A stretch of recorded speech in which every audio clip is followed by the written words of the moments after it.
My name is Gibbles and Bits, and with me is Dead Broke Nerd, and today we are going to do a best of 3 challenge in Pixelborn, playing a couple of our favorite Lorcana decks here. So I've got my screen currently shared, and this is going to be the deck that I'm playing, which is what I call my No Guts, No Glory deck. It is better known as Mufasa Roulette. This is going to be a deck that runs a little bit on the aggro side, but mostly runs off of Mufasa Betrayed Leader. So whenever you play this character and then he gets banished, you look at the top card of your deck, and if it's a character, you get to roll that right onto the board. So you play a lot of high-cost cards like Stitch Carefree Surfer that could draw you some cards. Snow White, another common replacement for Snow White, is the Stitch Rockstar. So something else that quests for a lot is a high-cost character. You've got the Queen Commanding Presence and the one-drop Queen Regal Monarch here for a nice shift target.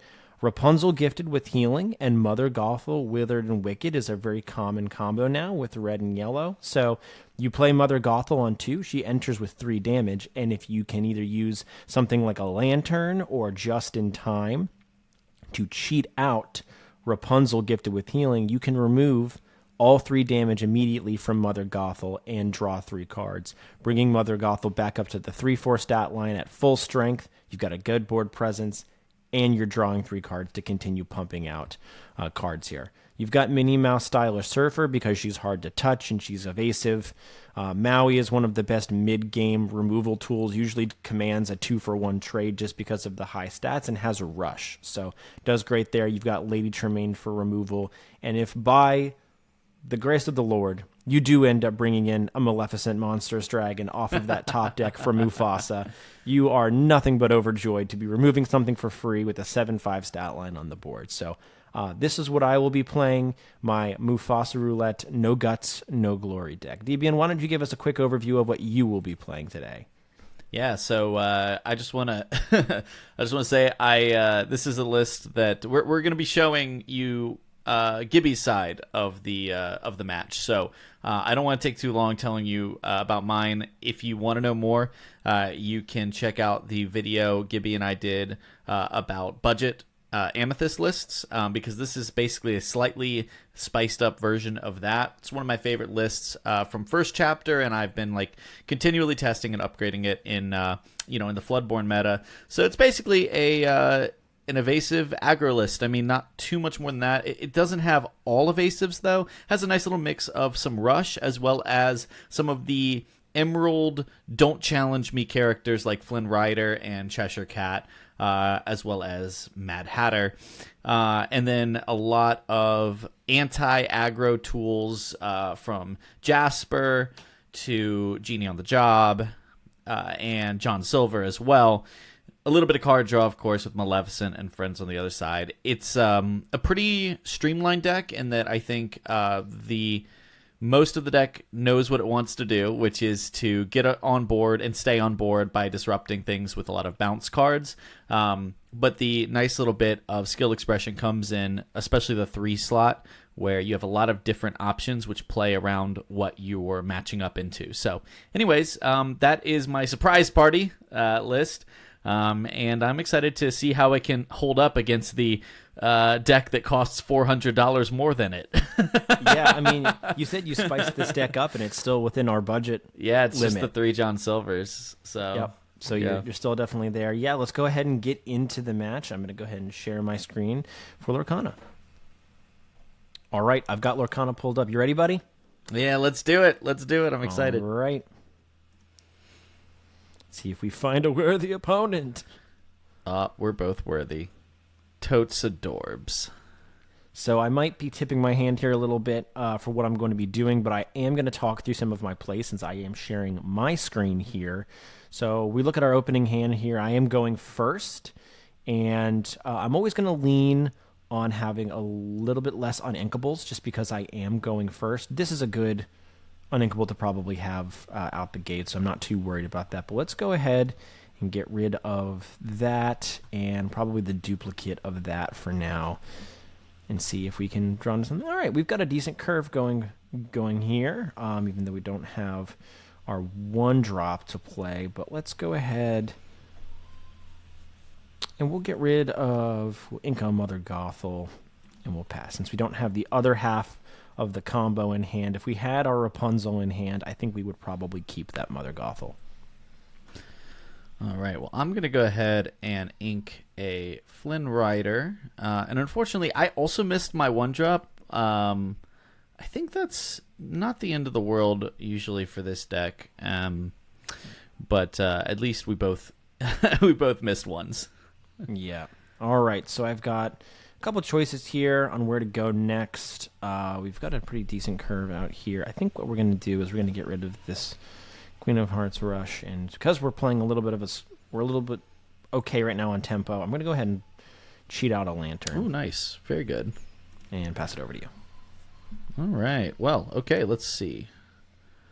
Interesting setup here. I think... Well, I definitely know what I want to play, but the bigger thing is what do I want to ink? And I think I'll ink a Tink. Ink a Tink. You see what I did there? I do see what you did there.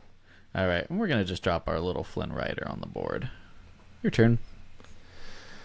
All right, so we've got a couple different avenues we can go here. I think at this point, I'd rather... Still don't have a target for that right now, so I'm going to go ahead and ink this Mother Gothel. We're going to continue ramping here. We're going to go ahead and play Dock down. Very nice. And pass it over to you. Fantastic card. Love to see the Dock. I'm going to ink a John Silver. Just a little too early for that. And we're going to have a pretty basic play of a Cheshire Cat. We're going to quest with our Flynn Rider. Perfect. Your turn. I love All right. how much ramp you've got going right now. I do. We've got a lot of ramp, and we're about to use some of that ramp. Ooh. So I'm going to quest with Dock, and questing with Dock makes the next character I play cost 1 less. I'm going to tap my Lantern, going to make the next character I play also cost 1 less. What do we got coming And down we're here? We're going to drop down an unshifted Queen. Woo! So we got some big things on the board, and we're going to go ahead and continue to ramp just a little farther. We're going to get rid of that Stitch. Yeah, you know, the Stitch is such a good card, and it's like so easy. In my experience, like want to hang on to it for a long time, but like you can't get trapped like that. Sometimes you just have to. And I think it would be a mistake to hold on to it. I think so. So I've got a pretty cool turn, I think. I unfortunately do have to ink something pretty good. I'm going to ink a Ray, which is a bummer because I'm close to 5, but I think this play is probably worth it. So I'm going to bring in a Rafiki. This is one of the Rush characters that I think really makes this deck great. And I'm going to challenge the Rafiki into the Dock, which feels pretty good. I am going to play a Befuddle and bounce that Lantern back to your hand. And then I am going to sing Mother Knows Best and bounce that Queen back to your hand so for a just full board everything. clear. And we're going to go ahead and pass turn with 3 units on board. Your board's feeling a little naked over there. It is feeling very naked, and we need to rebuild here quickly. So I think what we're going to do is we are going to spend 2 to play out that Lantern again. There you go. Okay. We're going to tap that Lantern. Going to bring out Surfer Mini. Surfer Mini. So good. Such a good card. We're going to ink Simba. That Surfer Mini is just such a scary card. It very much is. All right. Again, we are faced with some interesting choices, but the first thing has to be a Friends on the Other Side, which will sing with Rafiki. You know, once you play Rafiki, it's kind of like he only quests for 1. He's a great option if he survives the rush trade to be the one singing this stuff, which is pretty cool. I think I'm torn between how much pressure to put on. Well, I know I'm in a quest with... I think I can't challenge Minnie because she's evasive. I'm going to ink a Meg. That's kind of a tech card, really, more than anything else. Yeah, in case you need the extra bump. Well, and sometimes getting over something like a Prince is really tough without Meg. Or cleaning up something, on my opponent's side that is questing and rivaling my ability to quest. I think we're going to go ahead and have Flynn quest. We are going to put down Enchantress. And we're going to... another Don't Touch Me card. Yeah, and we're going to hard cast Mother Knows Best. To keep that board clear. Keep the board clear, keep questing. One of the things about Mufasa for a red deck is one of the only red decks that doesn't run Be Prepared, and I definitely would not be making this play if Be Prepared was on the table. But I think it's safe to say, unless a Scar comes down, and I don't know if your list runs Scar, then I'm probably safe. Not. So we're going to go ahead and Lantern. We don't have a whole lot of different play paths here. You've kind of stifled our board pretty effectively. We are going to drop a Lady Tremaine to at least make you get rid of something and slow you down just a little bit. That's definitely the case here. Lady Tremaine is a tough choice because if I were to draw into like a song, I would really want Rafiki up. But I think I do have to just kill off Rafiki. He's already hurt. Super useful.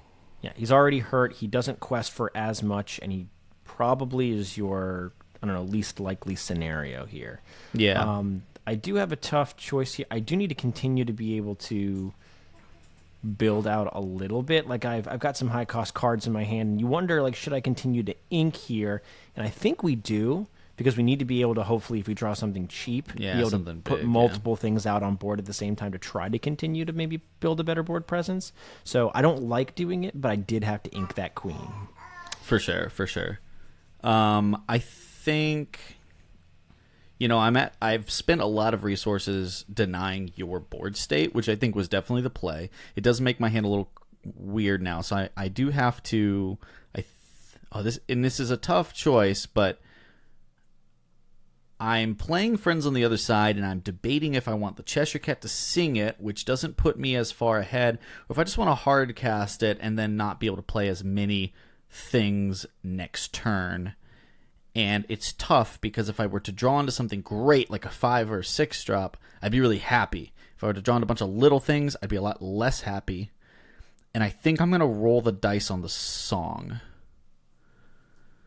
And you know what? I think we're happy. Yeah, you're almost at this place as an aggressive deck where you have to weigh the options of, can I go fast enough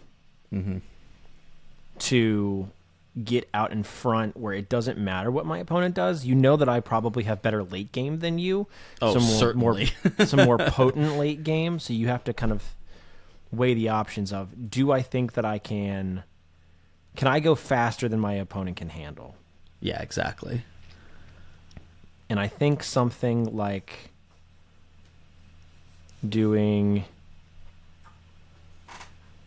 a cast of so I think we're going to go ahead and take something off of the board with Lady Tremaine, because we kind of have to. I'm going to go ahead and we didn't draw something cheap again, so we're going to go ahead and play another Lady Tremaine and force you to pick another option, and that's kind of the best option. Your child is so sad at you playing this Tremaine. I know, and Aubrey's just got all the commentary. Just so mad at you, just like me.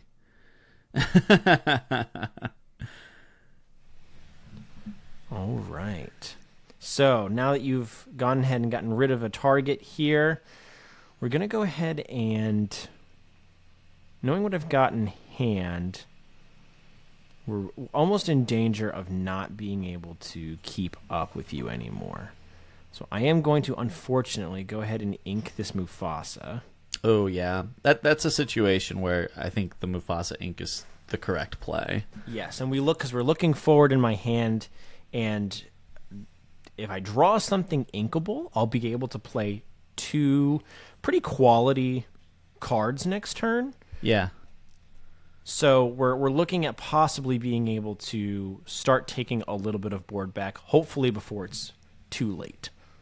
Well, I have to do the only play that exists here, which is double quest to 17. And then I'm put in an interesting scenario where I'm trying to figure out how to get the last 3 points if you can defeat my Ray.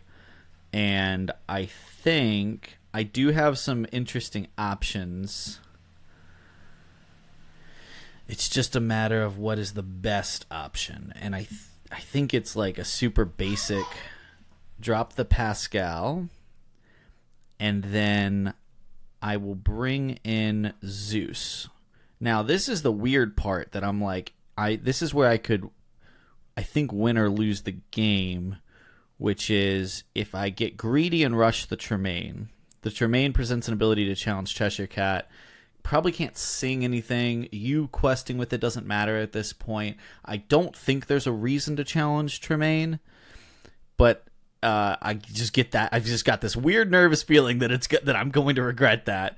I'm just gonna leave it, but we'll see if I regret that. And so I'll just pass here. All right, so it's back to us, and we're looking to see if we can do anything about the rest of your board here. And I think we're going to be close, but I don't know if we'll be able to pull it off. So we're going to go ahead and, as predicted, take that Lady Tremaine out with the Cheshire Cat. Yeah. And we are going to drop, so it'll kill that Lady Tremaine. We're going to drop 2 things here on this turn, which is going to be the evasive mini that would be able to maybe do something about your evasives, and a Maui that would have been able to rush something. Yeah, okay. Glad I didn't challenge with Zeus. Yep. Yep, so we would have been able to take that out. And we're going to pass. All right. Nothing else to do. That's going to be the game with our lovely little Firefly. Game 1 for me. Let's go. All right. We'll both hit. We'll go ahead and, since I lost, the typical, I'll get to choose if I want to go first or second. Sounds good. I will go first. So I will click I will be the first player. Nice. Well, that's good because I already clicked go and didn't select anything. So if you wanted to go second, we wouldn't be able to do it. Sounds like we're just fine here. All right. Looking at my hand, we've got a pretty decent start here. I don't think we need 2 of those, but we've got just about what we need to possibly curve into. So, all right, that'll probably be our ink target. So we're going first. We need to ink something. I'm not sure that that's going to be an early game turn. Maybe not. So Maybe the dragon we'll isn't that super relevant. Dragon, and we'll go ahead and play out Stitch. Okay, very nice, very nice. We got ourselves a Stitch. I'm going to ink Meg, and once again, I have missed my 1-drop. And we'll pass. All right, we're going to take it back to Chapter 1 and do the old 1-2 combo. We're going to go ahead and ink this Queen. And we're going to go ahead and play out Simba. No reason to... You do have on 3 rush, but you are playing blue or purple green, which doesn't have, I don't believe, any rush on 2. So we don't have a reason to put Simba in bodyguard, and we can go ahead and quest with Stitch. Makes a whole heck of a lot of sense to me. All right, I'm going to ink a Cheshire Cat, and we're going to drop down an Enchantress. Very nice, very nice. Pass turn there. All right, so once again, we're in a similar scenario from last time where I don't think Stitch needs to sit in our hand for the early game. No. So we're going to go ahead and drop down the dock on 3. We will quest with Simba, quest with Stitch, go to 3, and pass. We've hit a pretty nice curve so far, but we are low on fantastic. cards. I'm going to go ahead and ink the Tink. And then we're going to drop down... Ooh, we got choices here. I'm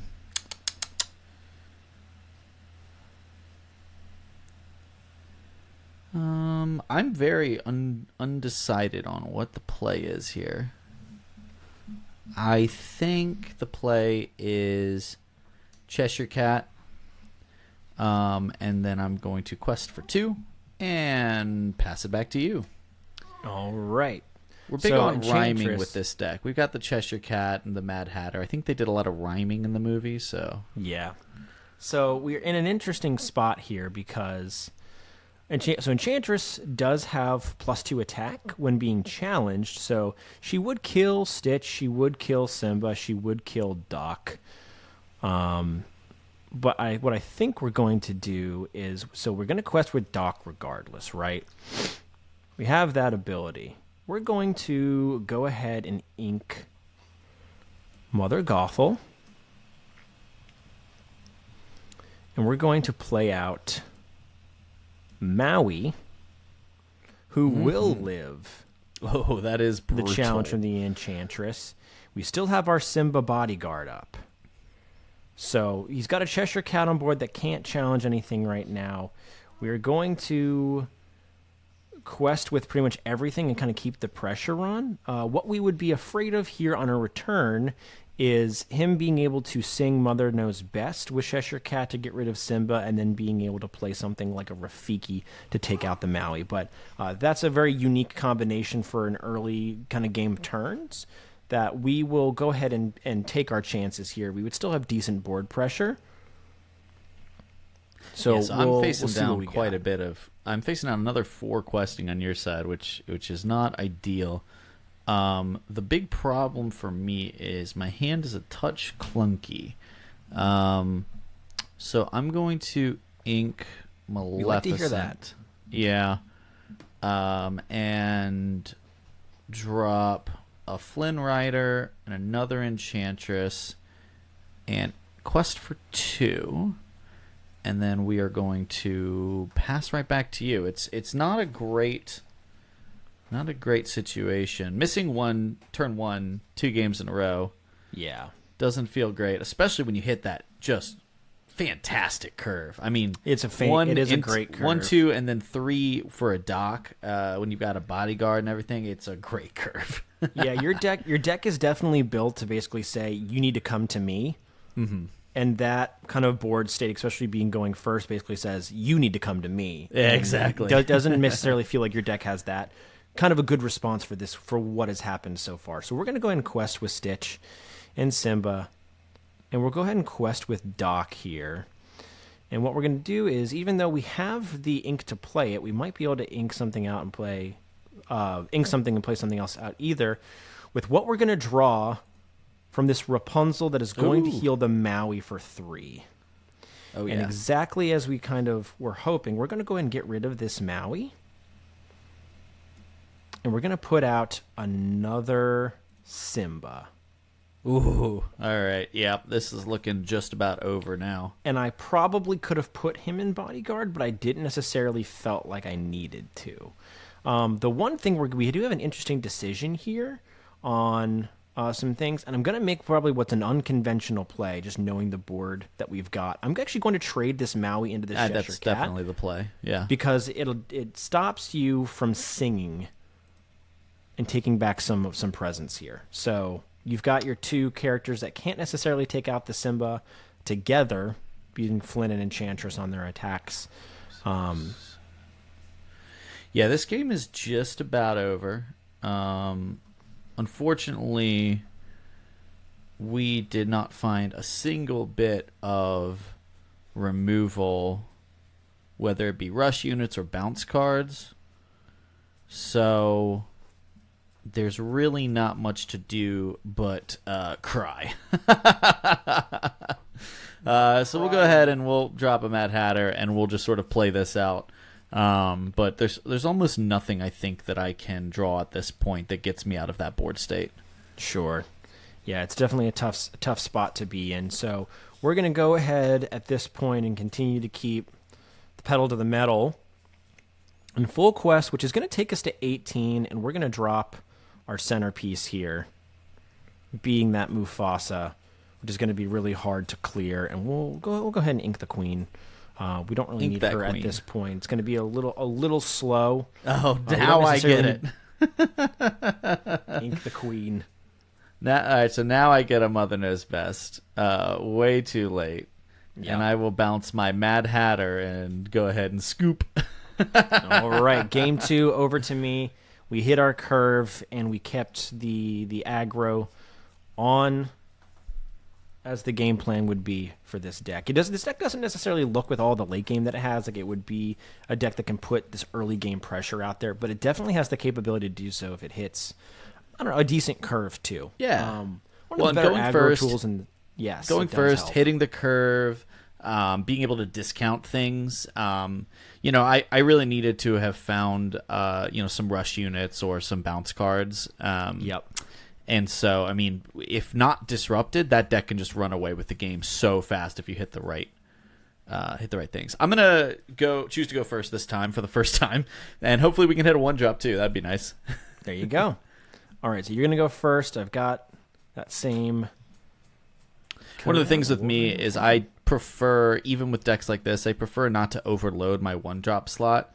You see so many cards in a mulligan that the odds of I can run 6 1-drops, and I have a good chance at seeing it. And I do think, as far as aggro decks go, this one probably does not need a 1-drop every turn, but against a deck like this, it really wants one, Yeah. So we will toss that. We're going to toss 4 cards here. Sorry, no, we're going to, if I can, thank you. I'm going to toss 3 cards here. Sure. I tossed between 3 and 4 cards here, but basically I got rid of a duplicate of a card that I already had in my hand that necessarily wasn't a great early game drop, but one that was worth keeping 1 copy of, and then just some other late game cards to be able to hopefully have a solid curve out here. Well, we're going to ink Mad Hatter and play Pascal. We did it. We got a 1-drop. Huzzah. There you go. Your turn. All right. So we do have a little bit of an interesting decision here. So we have the ability to play. We've got 2 options that we can play here on turn 1. Knowing what my deck is, there are some versions of this deck that run the Rockstar Stitch, and my version is not in favor of Snow White. I don't think either are necessarily wrong. The only thing that the Snow White does is helps you refill a little bit better, maybe to recycle some Mufasas if you're going to end up playing a little bit into the late game. Mm-hmm. So because knowing I cannot possibly, I don't have it in my hand and I wouldn't possibly top deck it, I'm going to go ahead and get rid of the Stitch, as there's no chance for me to shift into Rockstar Stitch. But there is the possibility for me to shift into Big Queen. So, oh yeah. So we're going to go ahead and drop the Queen in favor of that. With all things being considered, the stats are the same. It's essentially the same card. Nice. Well, I'm going to go ahead and ink an Olaf. Now I get all the 1-drops. Yeah. But don't need you, buddy. And I'm going to, I have an interesting choice of what do I want to choose to bring in here.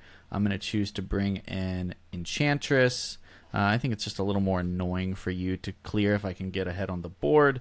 Yeah. So I'm going to go ahead and quest for 1 and, pass it back to you. All right. So we've got an easy Maleficent Dragon. There it is again. And that's the thing about Maleficent Dragon is it's some of the downsides of running Mel Dragon is just that it's so big that the odds of you being able to curve it out are not that great. But in a deck that has the ability to bring it in through a cheat method like a Mufasa, you don't mind running it because if you see it early, it doesn't hurt you because it is an inkable card. It would not be as strong as it is if it was uninkable, and if you put it in your hand, if it made its way into your hand, you had to find another method to get it out. The fact that it's inkable, you really just don't have that reservation.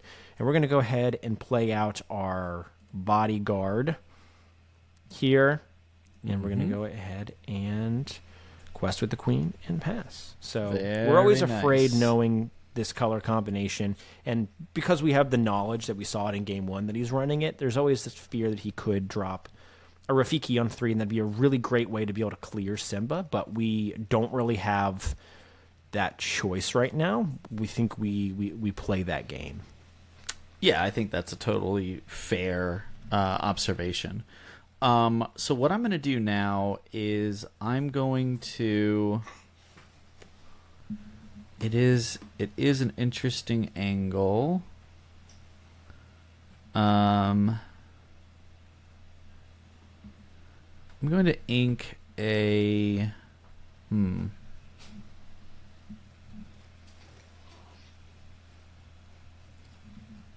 always uncertain how I want to handle a turn like this because I am faced, with like 3 or 4 different combinations of cards I could go for. Mm-hmm. So it's always one of those. It's like a good problem to have. Running a low to the ground deck is you've got decisions to make. Probably several of them aren't bad decisions, but you're trying to find the best path. That's exactly it. Yeah, it's like those annoying SAT questions where they always say pick the best answer. Yeah, and you're like, okay, jerk. Like, what is? Yeah, that's fine. Me. You tell me what best is. That's subjective. I've seen 3 or 4 of these words in a textbook. Yeah. So I'm going to do. Oh yeah, it is just so. It is so weird. You may so, not hear right, Aubrey here. I'm but going she's to waving her hands and cheering.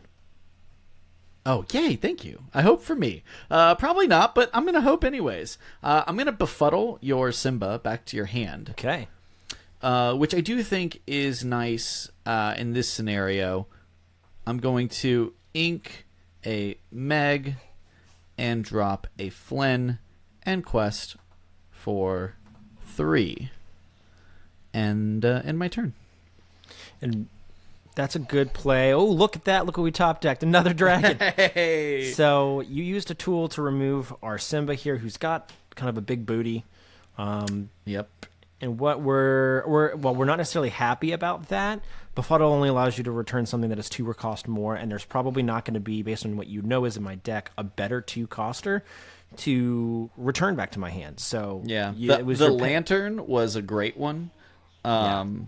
But in this case, that's a good point. Lantern as well, because you can do items. So. And now that I've played it, I'll tell you, I was also considering. I also had the Meg, and I was like, I could power up Pascal and have Pascal run into Simba, which would obviously lose me a character, but remove the card from your hand, right, or from your accessible cards, right. So you maintain your card advantage by an extra step by me just bouncing it instead of clearing it, but I get to keep a quester on board, and I ultimately think that's the more important thing in this matchup. Yeah, so, and we are going to drop our Minnie Mouse here to hopefully be able to challenge out that Pascal. Mm-hmm. 1-drop for 2-drop here, yes, I do know that they trade, but we need to be able to kind of keep a little bit of parity on board and hope that we can make our way into the mid to late game without allowing you to run away with it like you did in game 1. Yeah. I have a very simple turn, and I'm making an interesting tactical choice. I'm not going to ink here. Or Jasper, I should say. And I'm going to just drop the Jasper, and just I'll be big chillin'. Yeah, I mean, and depending on what you know you've got in your hand, I mean, that's very logical. So we're going to go ahead and trade this Minnie into Pascal. Oh, for sure. We're going to get rid of this big Stitch that we have in our hand. We're going to go ahead and drop Rapunzel as a good 4-drop. Get yourself a card. You earned it. We're going to go ahead and get a card here. We're equal in characters on the board, but you've definitely got the questing power right now, and you're ahead on the quest. So we need to be able to we've still got some work to do on making a comeback here, but we're hoping that we can make that happen. Now, with Jasper, this is normally a card that if you see it in your opening hand, and you know you're playing against a fellow aggro deck, especially an aggro deck that is faster, you really want Jasper. Against an aggro deck that is slower, and, Gibby's deck is, despite what Game 2 did, that was more of a tempo issue on my deck's end than it was necessarily his deck being truly faster, right? Yes. And on the so faster with edge that, of mid-range. Right, it's closer to mid-range. Real, it is mid-range, and Jasper is not that great against mid-range or control decks because he only quests for 1. But what he, in this case, is great for is if you draw him and you have to play him, he's great for singing things because he's got a nice 4 defense, hard to get rid of, and so in that case, it's pretty nice. So I'm going to quest for 2 with Flynn, and I have to make a decision here about what I want to play from my hand, and I'm actually going to do something a little risky. I'm going to ink my John Silver. It's going to take me a minute to get to him, and I just want to keep putting pressure on, even though he's just such a high-value card. I'm just going to drop an Enchantress onto the board and swing it back over to you, my friend. All right. So we've got a couple options here. I think our best... This is going to be maybe a little unconventional here, and questionable, right? But we're looking at our hand, and I see a path for us to be able to rebuild our hand in the future. So we're going to go ahead and ink this Simba, and we're going to drop... Maybe the best situation for this is Maui. That's fantastic. Maui's going to take out Jasper. You've got some low units here, and now we have the ability to here, if we really, really wanted to clear Flynn, but that would cause us to discard 2 cards. That's so tough. You being able to quest your next turn will take you to 13, and we just have to hope that we can slow you down far enough. But not only is it about slowing you down, but it's also about keeping up, right? Right. So I think in this case, because we don't have an efficient way to be able to clear, we go ahead and double quest here with Minnie and with Rapunzel, which allows us to... It keeps you closer. It stays close within the lore game, and we've got a strong board to hopefully, if you try to put the pressure on us next turn, deal with what you've got. So we'll see what you drop here for 5. I definitely ink the Olaf, and I will play out as just a simple Ray, and I'm going to quest for 4 and go to 13. So, it's not like great. I would have actually, in this case, preferred to have dumped 2 more units on the board and just go even wider, knowing, again, like in the first game, that this red deck is abnormal and that it does want to control me, but it isn't playing Be Prepared because it's a non-character for Mufasa, and so it's a little awkward, but it's kind of what I have to do in this scenario, I think. Yeah, so we've got some choices here. We've got the ability to clear some things, but also hopefully keep ourselves you can clear alive. So we're going to clear the Enchantress with Rapunzel because she will take that trade and still live pretty healthily. Mm-hmm. We're going to clear Maui with... We're going to clear Flynn with Maui, and we're going to go ahead and discard the Snow White. That's probably a bit too slow for the scenario. Yeah, she's too slow for sure. And we're going to Inca Mufasa. And we're going to drop Rapunzel here. Oof, lots of cards incoming. Peeling up that Maui. Yeah. And we've got the ability to play something else as well here from our hand, which is going to be that Bodyguard, just in case you decide to try and clear anything. Mm-hmm. We've got the Bodyguard. This is just the power of Rapunzel. It's pretty fantastic. So we've got 6, 7 questing on board, which would take us to 14. We're looking at a scenario if we can stall him out just one more turn, maybe, we might be able to out-quest him on a future turn if he can't get there in 2 turns. Which, right. Now, you just played Friends on the Other Side, and you didn't sing it because you needed to keep Ray upright to possibly quest with. Oh, yeah, for sure. Unfortunately, the cards I drew were not great. I had a Mad Hatter, which I have to ink here, right? Well, I don't have to. No, I do have to, for the card I'm about to hardcast as well, which is a Mother Knows Best. And Just trying to decide what we're bouncing. I think it is just... I mean... I don't think you have anything that can power up one of your characters, so I don't think I'm really in danger of many challenging Ray. I will just bounce the damaged Rapunzel in case you had a third Rapunzel to heal it. And that is my turn. It's tough because I really needed another character to come down here, and I did not draw anything playable off of the 2 cards, which is statistically improbable considering that like half of the deck is 3 or lower. Yeah. So at this point, we're looking at hopefully he can't get to 20 next turn, so we need to put ourselves the best we can in range to be able to get to 20 in 2 turns if possible. So if he quests next turn. So we would go Rapunzel, Minnie, Simba. Mally doesn't quest, so we're 8 away. We've got 2, 4, 5 on board. So we need, if we can, to drop another 3 questing on the board this turn. And we've got a couple different avenues of being able to do that. It's just kind of about how do we want to do that. So the best way is probably to drop... We're going to go ahead and ink this Queen of Hearts rush because we can't really rush into anything since Ray's got evasive. We're going to replay that Rapunzel even though we won't draw a card from it. We're going to play out a Stitch. That gives us the additional 3. So right there we've got 1, 2, 3, 4, 5, 6, 7, 8. And we're going to drop another Simba bodyguard that will protect us in case you have a rush minion from the rest of what will get us to 20. Well, I'll tell you what. This is going to come right down to the wire, I think.